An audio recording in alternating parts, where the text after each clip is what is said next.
뵙는 것 같습니다. 이 자리에 저도 거의 한 달 정도 만에 온 것 같은데 같이 말씀 읽고 말씀 나누도록 하겠습니다. 오늘 본문 말씀은 창세기 1장 31절의 말씀입니다. 창세기 1장 31절 말씀 이 시간에 같이 읽었으면 좋겠습니다. 창세기 1장 31절 말씀입니다. 네, 같이 읽겠습니다. 시작. 하나님이 지으신 그 모든 것을 보시니 보시기에 심히 좋았더라. 저녁이 되고 아침이 되니 이는 여섯째 날이니라. 아멘. 지난 한 주 다들 잘 지내셨나요? 진짜 너무 더웠어가지고 제가 축구를 엄청 좋아합니다. 그래서 이제 어제 아침에도 토요일 아침에도 이제 축구를 하려고 하는데 너무 더워가지고 낮 시간에 하는 건 도저히 불가능할 것 같아서 아침 6시에 나갔습니다. 아침 6시에 나가서 축구를 하는데 정확히 6시 반이 지나고 나서부터 7시가 가까워오니까 못 뛰겠더라고요. 이미 해가 중천에 뜨고 축구장에는 그늘이 사라지고 하니까 이 시간에도 이렇게 더우면 정말 한낮에 밖에서 일하시거나 혹은 그 바깥에서 생활하시는 분들은 얼마나 더울까 하는 생각을 어제 또 문득 했던 것 같습니다. 코로나를 지나면서 우리에게 그리스도인들에게 주어진 여러 과제가 있습니다. 저희도 같이 고민했지만 예배가 무엇이고 또 교회는 무엇인가라고 하는 어떤 본질적인 질문들, 그리고 개인의 자유가 우선인가 아니면 전체를 위한 통제가 우선인가라고 하는 논쟁도 있었습니다. 그런데 무엇보다도 저는 이 환경 문제에 대한 인식이 저에게는 가장 큰 문제의식이었던 것 같습니다. 코로나가 어디서부터 왔는가라고 하는 분석들, 그 원인에 대해서도 그렇고 실제로 저희 인류가 활동을 멈췄을 때 뿌옇던 하늘이 맑아지고 동물들이 생기를 되찾는 일들을 저희는 목격했습니다. 이제는 보다 더 많은 사람들이 친환경, 제로 웨이스트, 그다음에 노 플라스틱 이런 것 같은 것들에 관심을 가지기 시작했고 이 중에도 계실지 모르겠지만 주식을 하시는 분들에게 있어서는 ESG 경영이라고 하는 거지. 특별히 그 중에서도 환경을 강조한 경영을 하는 회사에 투자를 해야 이제는 수익이 난다라고 하는 이런 부분들까지도 저희 일상에 아주 가까이 다가왔습니다. 그리스도인은 환경 보호에 힘써야 할까요? 이 질문에 그렇지 않아도 된다라고 대답하실 분은 없다라고 생각합니다. 우리는 누구나 환경을 파괴하는 것은 나쁜 일이고 그리스도인이고 아니고와 관계없이 환경을 보호하는 것이 윤리적인 삶이라고 생각하죠. 그런데 그렇기 때문에 우리가 실천하고 있는 환경 보호가 우리 그리스도인의 삶과 무슨 연관이 있느냐라고 질문한다라면 우리는 그냥 윤리적인 삶이니까 정도로 끝나지 않나, 혹은 내가 학창시절부터 그냥 그렇게 배워왔기 때문에 그러고 있지 않나 라고 생각해 보았습니다. 그런데 우리는 하나님의 자녀로서 그리고 그리스도인으로서 하나님 그분이 지으신 창조 세계를 어떻게 바라봐야 하는지, 그리고 그 창조 세계를 관리하는 청지기로서 우리를 어떻게 부르셨는지의 관점으로 이 환경 문제를 바라볼 필요가 있는 것 같습니다. 오늘 본문 말씀을 다시 보면 다 아는 말씀이니까 제가 읽어드릴게요. 하나님이 지으신 그 모든 것을 보시니 보시기에 심히 좋았더라 라고 말씀하셨습니다. 보시기에 너무나 좋으셨다라고 말씀하십니다. 무엇이요? 하나님이 지으신 모든 것, 인간만이 아니라 하나님이 사람만 보시고 좋으셨다라고 말씀하지 않으시고 하나님께서 6일 동안 손수 창조하신 모든 피조 세계를 보시며 심히 좋았다라고 말씀하고 계십니다. 그런데 여러분 한번 떠올려 보시겠습니까? 성경에 하나님의 긍정적인 감정이 이렇게 극도로 직설적으로 표현된 구절이 또 있을까요? 성경에 하나님이 무엇인가를 보시면서 이렇게 긍정적인 감정을 아주 대놓고 표출하시는 구절이나 상황이 또 있는지 여러분들의 머릿속에 지금 딱 이 말씀을 들으시면서 거기도 이렇게 하나님이 기뻐하시는데 라고 하는 구절이 떠오르신다라면 여러분들을 제가 감히 칭찬해 드리고 싶습니다. 그만큼 사실 하나님께서 뭔가 이렇게 표현하면 하나님 좀 안 좋게 느껴지는 것 같지만 하나님 분노하시고 하나님 뭔가 징계하시고 그런 구절은 우리가 쉽게 떠올릴 수 있는데 하나님 이렇게 정말 좋다, 심히 좋다라고 말씀하시는 구절이 우리 성경에 얼마나 많이 있는지 저는 쉽게 떠올라지지가 않는 것 같습니다. 물론 우리의 믿음의 선배들의 어떤 순종이나 이스라엘 백성들의 순종을 보시며 하나님 기뻐하시고 만족하시고 복을 주신다라고 하는 구절들을 우리는 찾을 수 있지만 하나님 이렇게 자기 감정을 솔직하게 심히 좋다, 너무 좋다 라고 말씀하시는 구절은 정말 성경에 찾아보기 드문 것 같습니다. 그만큼 하나님은 하나님께서 창조하신 이 세계 전체를 보시며 기뻐하시고 만족하셨습니다. 그분이 지으신 모든 것이 조화를 이루며 공존하는 모습이 하나님 보시기에 너무 좋았던 것입니다. 그런데 오늘날 이 지구, 우리가 살아가고 있는 이 생태계를 바라보시면서 하나님은 여전히 심히 좋았더라 라고 말씀하실지 한번 생각해 봤을 때 저는 그렇다라고 확신하기 어려운 것 같습니다. 우리는 그분이 지으신 이 세계를 관리하는 법을 잊어버렸습니다. 그저 이용하고 활용하고 더 앞질러 나아가 착취하고 파괴하고 훼손하기를 아무렇지 않게 자행하고 있습니다. 창세기 2장 15절에 이렇게 기록되어 있습니다. 여호와 하나님이 그 사람을 이끌어 에덴 동산에 두어 그것을 경작하며 지키게 하시고. 아멘. 네, 여기서 하나님이 아담이죠. 그 사람은 아담인데 아담을 불러서 하나님이 지으신 동산을 지키게 하셨다라고 말씀합니다. 지키게 하시고라는 히브리어 단어는 보존하다라고 하는 의미가 함께 담겨져 있습니다. 즉 하나님께서는 우리를 하나님의 형상, 즉 하나님의 대리자로 창조하시고 그분이 지으신 이 창조 세계를 잘 발전시킬 뿐만 아니라 지키고 보존할 의무까지 맡기신 것입니다. 허나 우리의 탐욕은 보존과 상생보다는 무분별한 개발과 착취로 우리를 달려가게 합니다. 그리고 이 일의 결국은 우리에게 코로나와 같은 바이러스, 그리고 폭염, 가뭄, 태풍과 홍수라는 자연재해를, 그리고 생물 다양성의 감소라는 하나님이 만드신 생물이 멸종하고 마는, 하나님이 이 땅에 그것을 만들어 놓으셨는데 그게 사라지고 만다라고 하는 창조의 역설과도 같은 일이 일어나고 있는 것입니다. 매 여름이면 우리는 기록적인 폭염이다, 몇십 년 만에 폭우다 라고 하는 이야기를 저희도 심심치 않게 듣고 있습니다. 환경보호라고 하는 진부한 표현보다 창조 세계를 돌보는 우리 그리스도인의 원래 의무를 되찾았으면 좋겠습니다.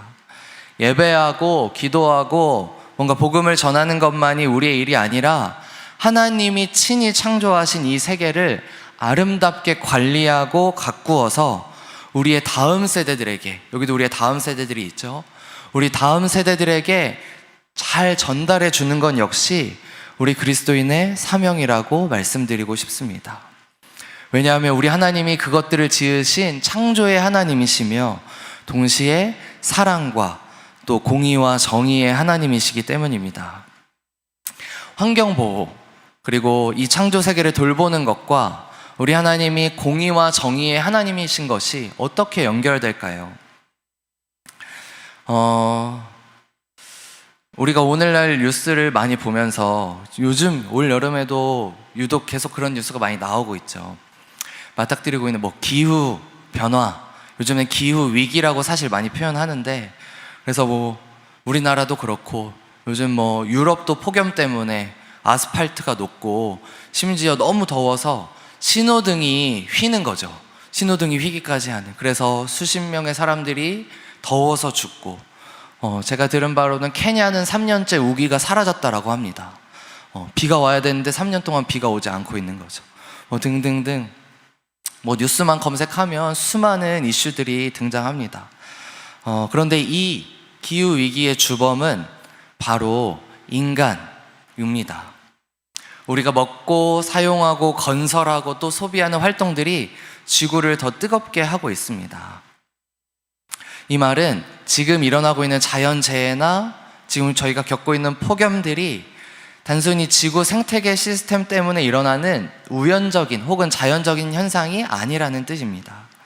그래서 작금의 과학자, 기상학자들은 현 시대를 나타내는 표현으로 인류세라고 하는 단어를 만들어내었습니다. 간단히 설명하면 인간의 활동이 지구 전체에 강한 영향을 끼치는 시기라고 하는 의미입니다. 그런데 여기서 중요한 것은 지구의 환경과 생태 시스템을 이토록 이상하게 만든 주범과 그로 인해 피해를 보는 사람과 나라가 구분되어 있다라면 여러분, 이것이 공의와 공평의 문제가 아닐까 우리는 생각해 보아야 합니다. 제가 준비한 그림이 있는데요, 이 첫 번째 그림을 보여드리겠습니다.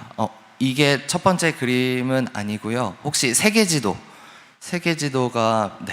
이 그림인데 아마 현장에 계신 분들은 잘 안 보이실 수도 있는데 색깔만 구분해 주십시오. 그래서 위에 있는 그림의 경우는 기후위기, 지금 우리가 겪는 폭염, 홍수, 가뭄 등으로 인해서 피해를 본 그 피해의 영향도를 보여주고 있습니다. 초록색에 가까울수록 피해를 거의 안 본 거고요, 붉은색이 어두워질수록 피해를 많이 본 나라들입니다. 확연히 구분이 되시죠? 그런데 여러분, 아래 그림에 보면 아래 그림은 1인당 누적 이산화탄소 배출량입니다. 즉 환경을 더 많이 오염시킨 나라라는 뜻입니다. 그리고 진할수록 그것이 강합니다.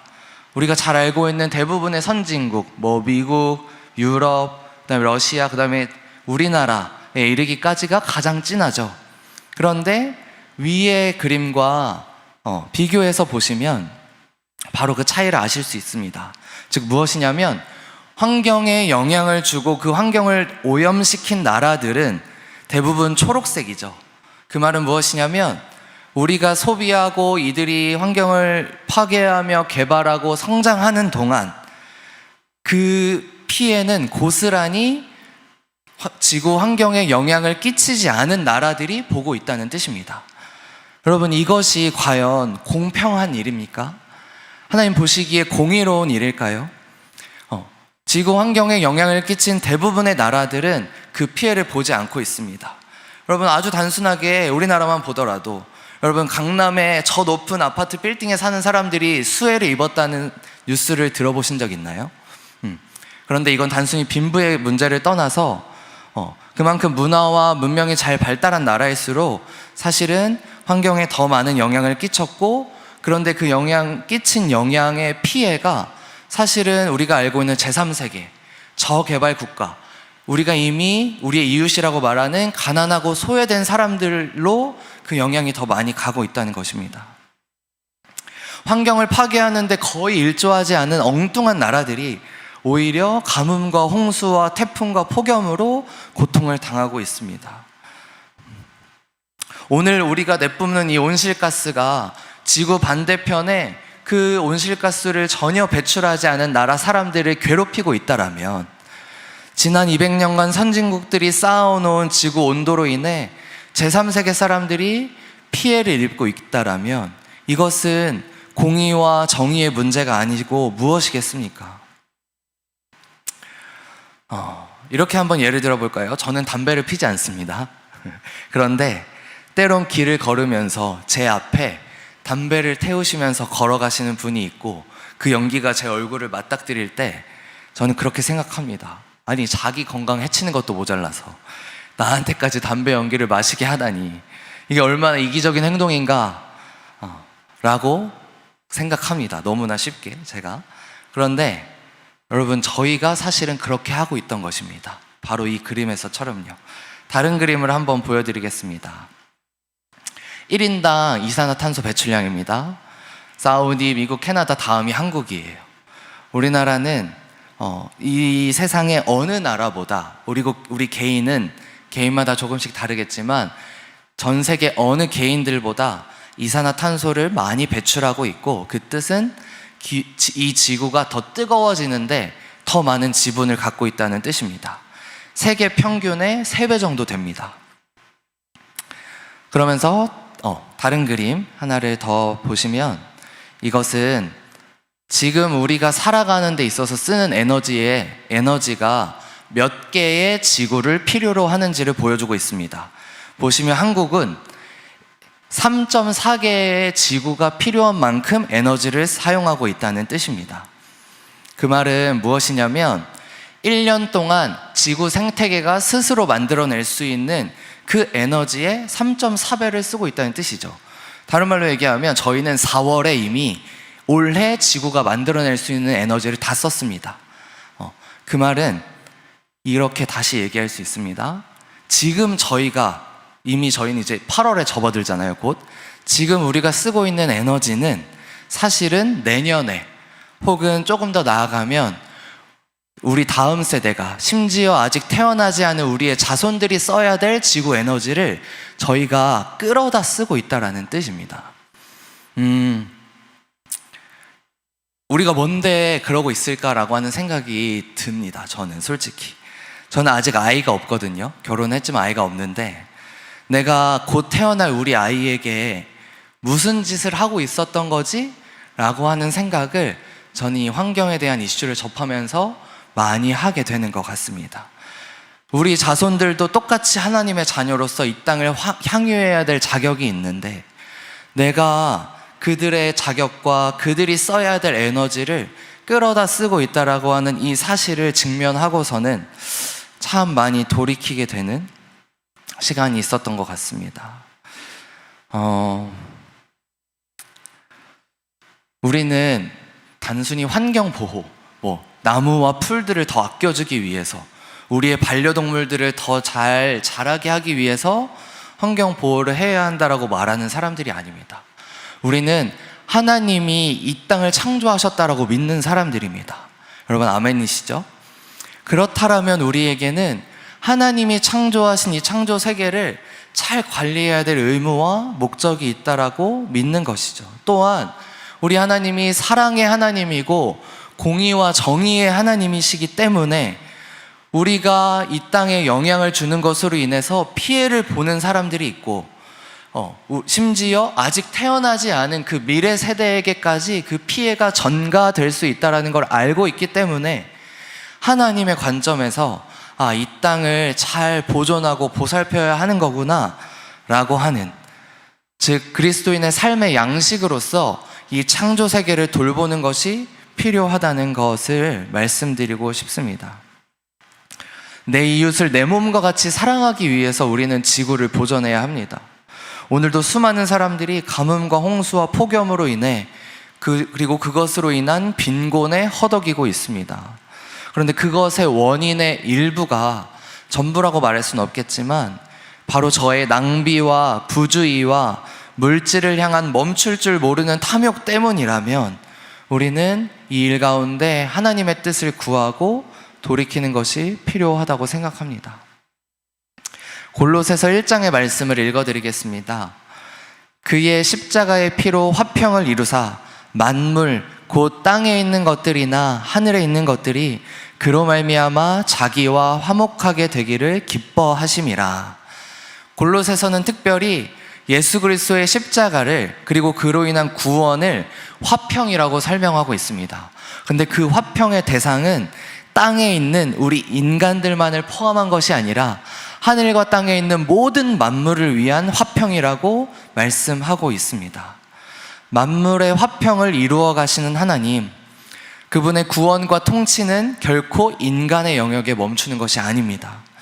우리는 그분이 지으신 창조 세계를 돌보는 그분의 청지기로서, 그분의 십자가의 도를 따르는 그분의 자녀들로서 그 십자가가 화평을 이루어 가는 것이구나 라고 하는 사실을 깨달을 필요가 있습니다. 물론 이렇게까지만 말씀드리면 그냥 뭔가 저와 여러분들의 죄책감을 자극하는, 그리고 혹은 이렇게도 생각할 수 있겠습니다. 개인의 어떤 실천이 아무런 부질 없다고 느껴질 정도로 사실은 이 일은 거대한 문제죠. 저도 그 사실을 알고 인정하고 어떨 땐 많이 절망합니다. 내가 뭐 플라스틱 조금 안 쓴다고, 내가 분리수거 열심히 한다고 이 전 지구적인 어떤 문제들을 해결할 힘이 나에게 있나? 라고 하는 생각을 할 때 참 많은 한계를 느낍니다. 그런데 그게 중요한 게 아니죠. 우리가 무엇인가를 바꾸기 위해서라기보다는 우리는 하나님의 자녀로 마땅히 살아가야 될 삶이 있기 때문에 이 삶을 선택하는 것이라고 믿습니다. 그렇기 때문에 이 자리에서 제가 이 이야기를 여러분들께 드리는 것입니다.